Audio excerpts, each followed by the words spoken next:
Saudações a todos, meu nome é Alan Trindade, esse é o Resenha Oculta. E nesse vídeo nós vamos dar continuidade ao tema iniciado há cerca de 4 vídeos atrás, na qual eu venho falando da minha experiência, da minha vivência com entidades chamadas e com os caminhos e cultos chamados da mão esquerda, tais como a Quimbanda e os Exus e Pombagiras e malandros. E nesse vídeo nós vamos dar continuidade a essa sequência. Então, se você não assistiu os vídeos no qual eu falo por que eu entrei para Quimbanda e etc., eu recomendo que você faça antes desse, para você entender melhor o contexto, para, enfim, entender melhor as bases para eu ter chegado nesse ponto, que é o ponto da incorporação. No vídeo anterior, eu falei sobre a minha primeira incorporação, que foi a incorporação com o Zé, num terreiro de Umbanda. E nesse vídeo aqui, eu vou falar sobre a minha primeira incorporação, porém com o Exu, ou seja, a minha segunda incorporação. Então eu peço que você deixe seu like, escreve aí nos comentários se você está gostando desses relatos. Se você tiver sugestão, escreve aí também. Se você tiver uma dúvida, pode escrever também. Eu, sempre que possível, leio e respondo os comentários. E o seu comentário ou sua dúvida pode virar um vídeo, quem sabe. Então, escreve aí o que você está achando, deixa seu like, compartilha o vídeo, se inscreve no canal. Vamos interagir. Vamos continuar trabalhando para esse canal crescer.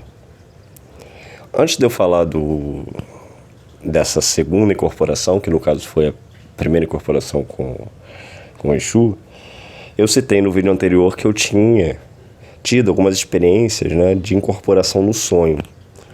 Por mais estranho que isso possa parecer para alguns, mas se vocês pesquisarem, eu não sou a única pessoa que fala isso, né? Eu já vi que outras pessoas também tiveram experiência semelhante. É uma coisa estranha, eu não sei explicar exatamente como esse processo funciona, porque tecnicamente a incorporação ela pressupõe, né, o acoplamento de uma alma no corpo físico.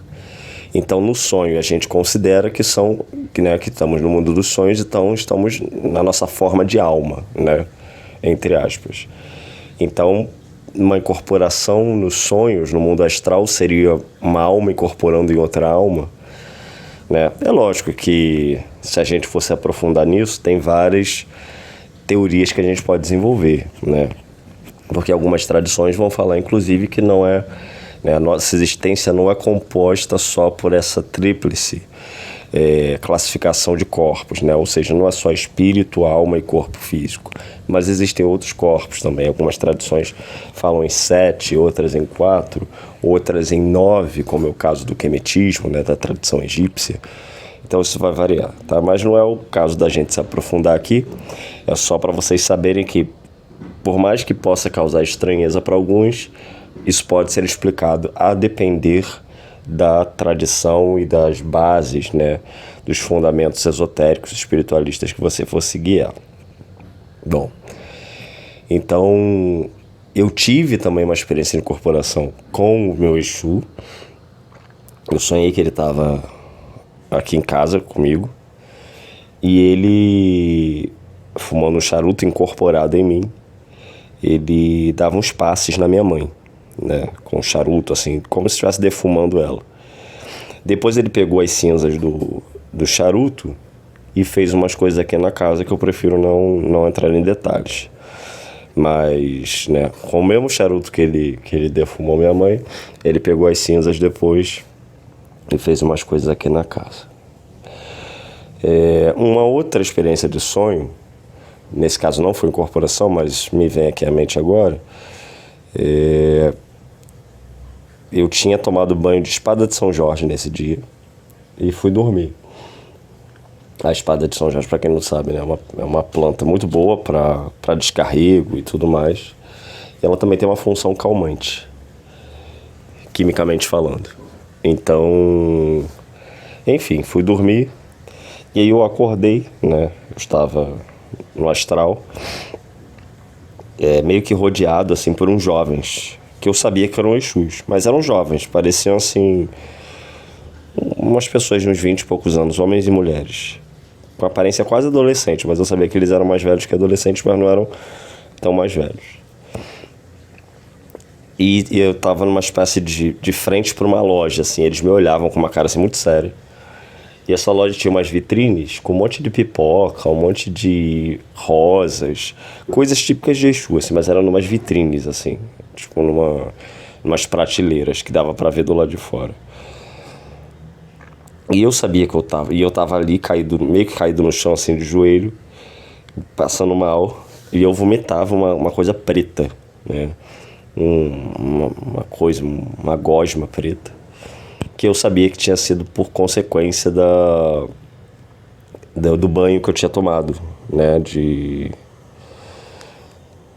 Espada de São Jorge. E um outro também que me vem à mente agora, então só para vocês entenderem como se dá também essa relação, né, porque algumas pessoas às vezes ficam em dúvidas de como se dá essa relação com essas entidades. E eu sempre gosto de destacar isso, que é uma relação que não se dá apenas no contexto de incorporação. Se dá também através da comunicação, nas consultas, os oráculos, mas também através dos sonhos. Algumas pessoas podem dizer, mas eu nunca sonho. Pois é, a questão dos sonhos, ela é uma habilidade também desenvolvível, assim como a incorporação, né? Embora nem todo mundo vá incorporar um dia, mas existe a possibilidade daqueles que têm uma maior sensibilidade de desenvolverem essa habilidade. Da mesma forma, desenvolver a capacidade de lembrar dos sonhos, porque todo mundo sonha, né? Mas a pessoa às vezes diz que não sonha porque não lembra. E isso também envolve todo um treinamento que está relacionado à alimentação, aos seus hábitos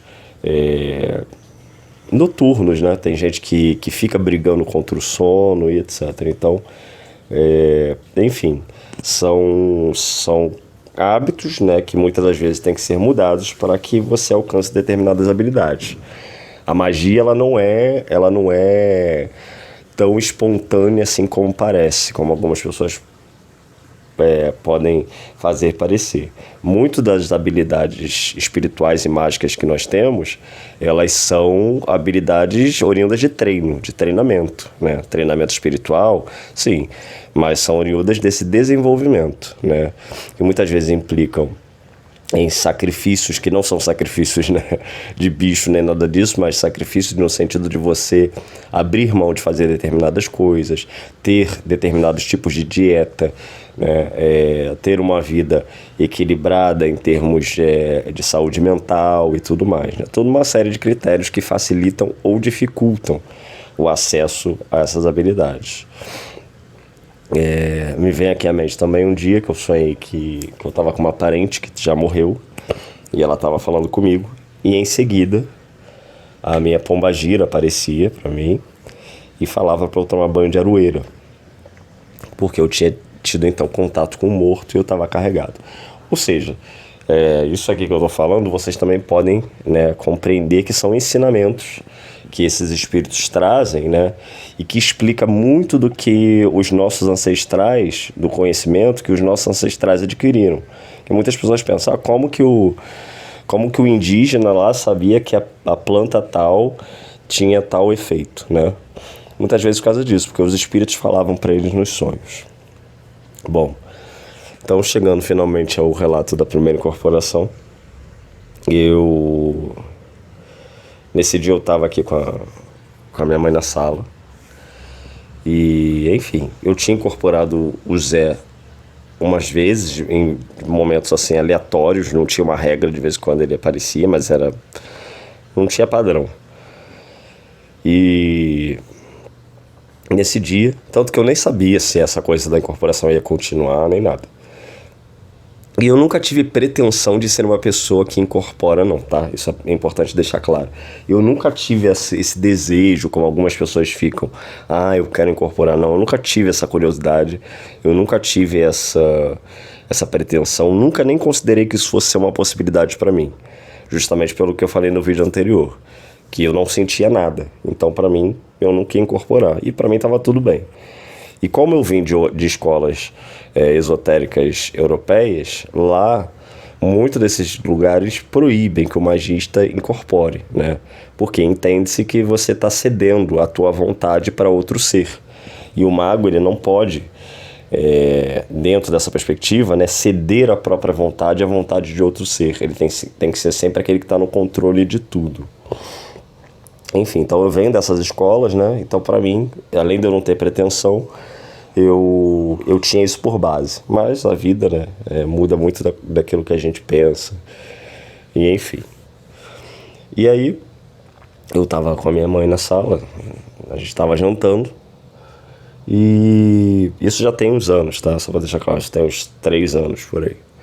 Foi logo lá no começo, depois que eu me iniciei na Quimbanda. E nós terminamos de jantar, eu durmo cedo, eu durmo mais de 10 horas da noite, assim.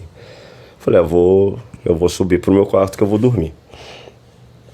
Quando eu olhei pro sofá onde a minha mãe estava deitada, ela estava com um olhar fixo, com uma cara meio pálida, assim, meio esquisita, de quem estava passando mal.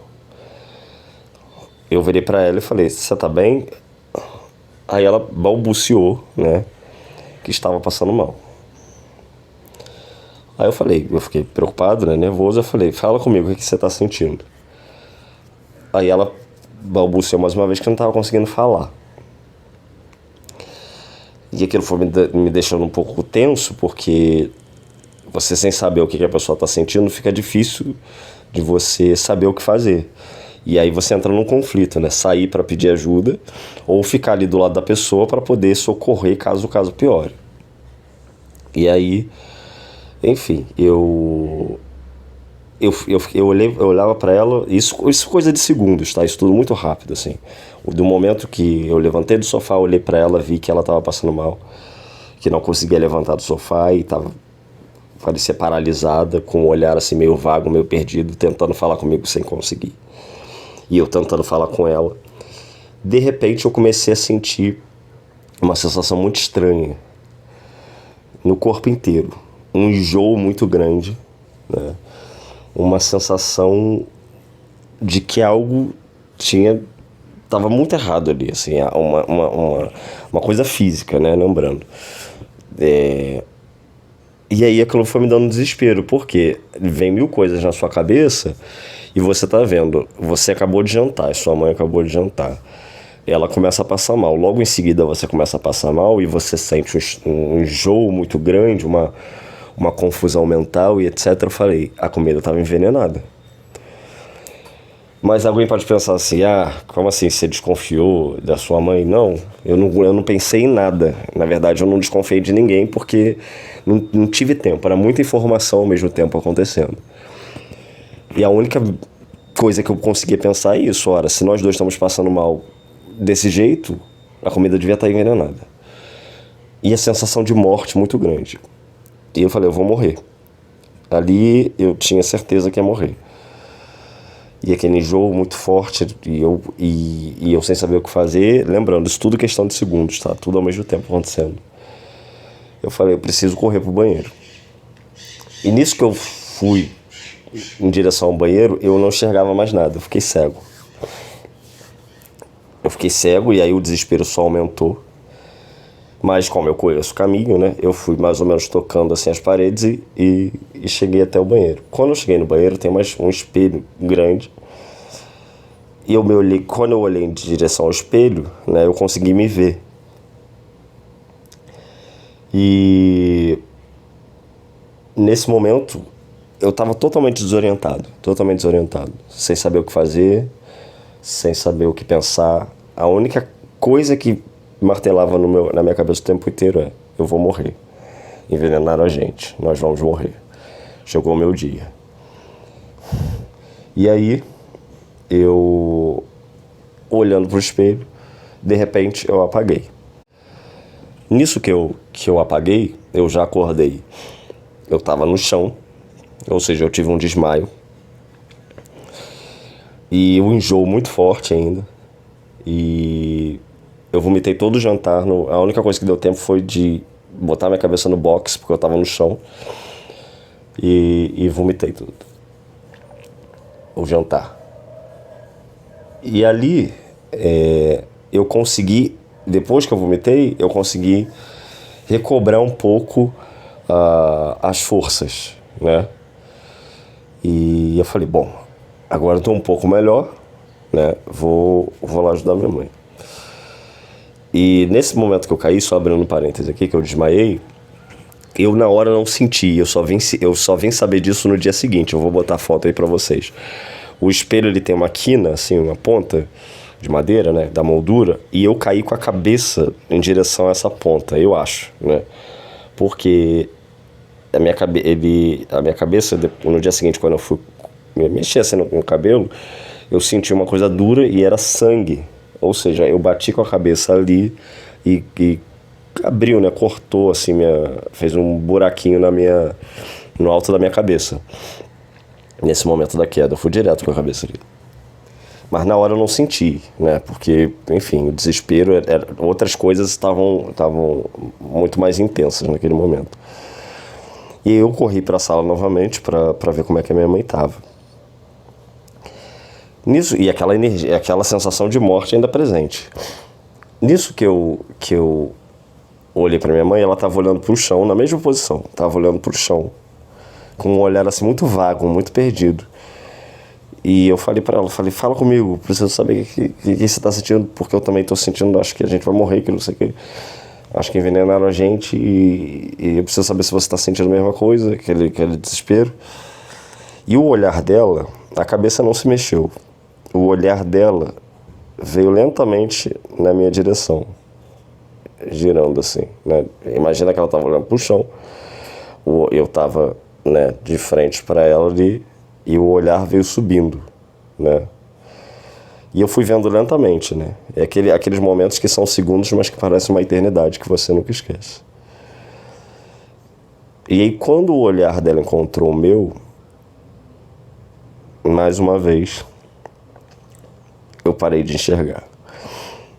Sendo que nesse momento, além de eu não enxergar mais, alguma coisa se apossou no meu corpo.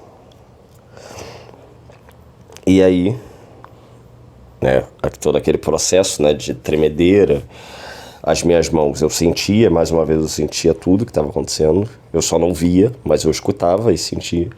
As minhas mãos, parece que os nervos, os músculos estavam todos tomando uma espécie de choque, entre aspas, porque eu não conseguia ficar com os dedos esticados, todos contorcidos. Os braços foram automaticamente para as minhas costas, né? Com as mãos contorcidas, assim, os dedos contorcidos atrás das costas. E uma espécie de rugido, né? Uma coisa assim, um som que saía dos meus pulmões e do meu peito, da minha garganta, como se fosse um urro, né? Uma coisa assim meio animalesca, atávica, né? E tudo isso ao mesmo tempo, né? O tremor, as mãos contorcidas indo para as costas, o urro, né? E eu sem enxergar, e baba caindo da minha boca, né? Eu sentia escorrer a saliva.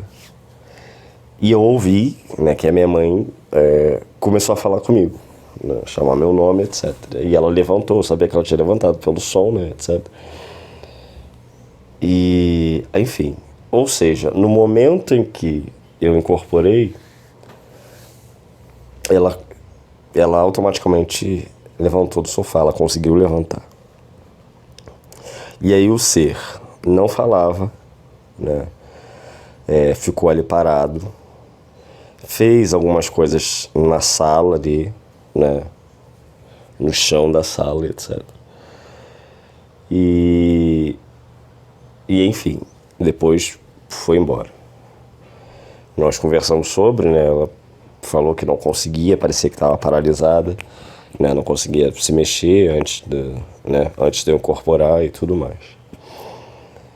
E vale ressaltar assim que, por exemplo, eu falei da primeira incorporação, né? A primeira incorporação foi com o Zé, né? Foi com o Malandro.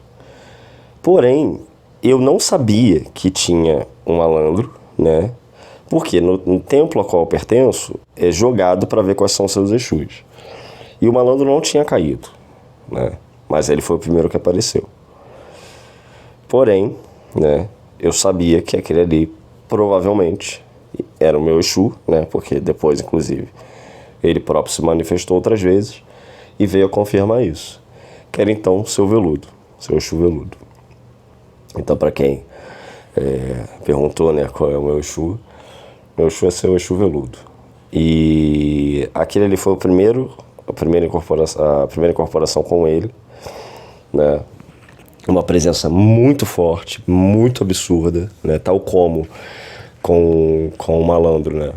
Foi algo único, né? Uma experiência que não se repetiu mais depois dessa primeira incorporação com o Zé. Eu não tive aquela sensação de gangorra de novo, assim como com o seu Veludo, e eu não passei mal depois dessa vez. Eu não desmaiei, eu não fiquei achando que ia morrer, nem nada disso, né?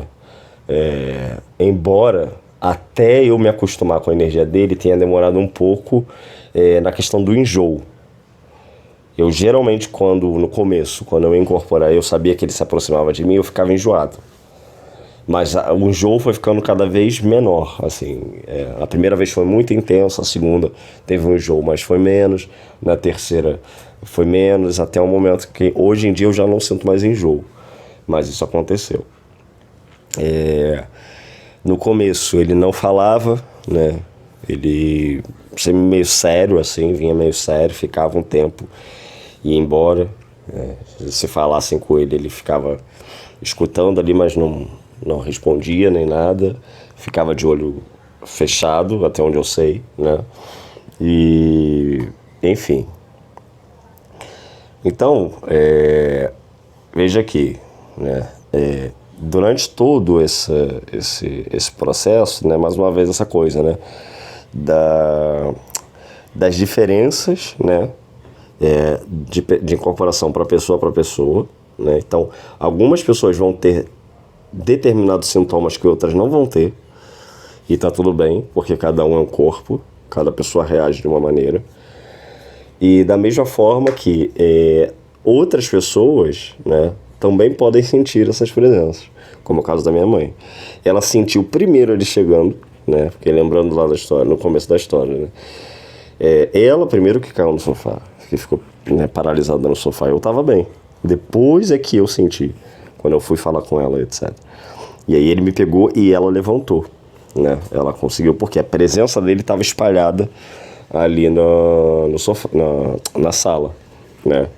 E estava afetando nós dois. Quando ele concentrou a presença dele em mim, né, que foi então a incorporação, ela conseguiu se mexer e etc.